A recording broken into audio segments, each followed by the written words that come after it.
గంజాయిని నిర్మూలించి అల్లూరి జిల్లాను ఆదర్శవంతంగా తీర్చిదిద్దుతామని ఈగల్ ఐజీ ఆకే రవికృష్ణ తెలిపారు. సాంకేతిక పరిజ్ఞానాన్ని వినియోగిస్తూ గంజాయిని రూపుమాపేందుకు కృషి చేస్తామన్నారు. ఎక్కడైనా గంజాయిని సాగు చేస్తే 1972కి కాల్ చేస్తే తక్షణమే స్పందిస్తామని తెలిపారు. రాబోయే రోజుల్లో 100% గంజాయి సాగు లేకుండా చేస్తామని ఐజీ రవికృష్ణ స్పష్టం చేశారు. అధునాతనమైన టెక్నాలజీతో ఈ డ్రగ్స్ అదేవిధంగా గంజాయి సరఫరా ఎలా జరుగుతుందని దాని మీద కూడా మేము పూర్తి స్థాయిలో ఇంటెలిజెన్స్ గ్యాదరింగ్, అదేవిధంగా క్షేత్రస్థాయిలో పరిశీలన, మేము దాడులు అవన్నీ చేయబోతున్నాం. అదేవిధంగా ఈగల్కి చాలా భిన్న కోణాలు ఉన్నాయి.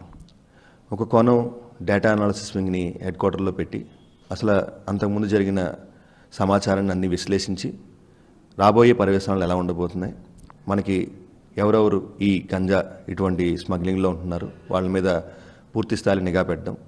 అదేవిధంగా లీగల్ ట్రైనింగ్, మనకి గంజాయికి సంబంధించిన కేసులు నమోదైన తర్వాత ఆ కేసులు ఎలాగ ట్రయల్ అవుతున్నాయి, దాంట్లో కన్విక్షన్ రేట్ ఎలా ఉంది, వాటి మీద క్షేత్రస్థాయిలో పనిచేస్తున్న సిబ్బంది అందరికీ కూడా శిక్షణ ఇవ్వడం కూడా దీంట్లో ఒక భాగం. అదేవిధంగా అవేర్నెస్, మొత్తం మనకి రాష్ట్రంలోని సుమారుగా ఉన్న 70 లక్షల మంది విద్యార్థులు ఉన్నారు. వాళ్ళందరినీ కూడా ట్రైన్ చేసి ఈ గంజాయి కానీ ఈ డ్రగ్స్ బారిన పడకుండా ప్రత్యేకంగా వాళ్ళని కాపాడే పరిస్థితి కూడా ఈగల్ తీసుకు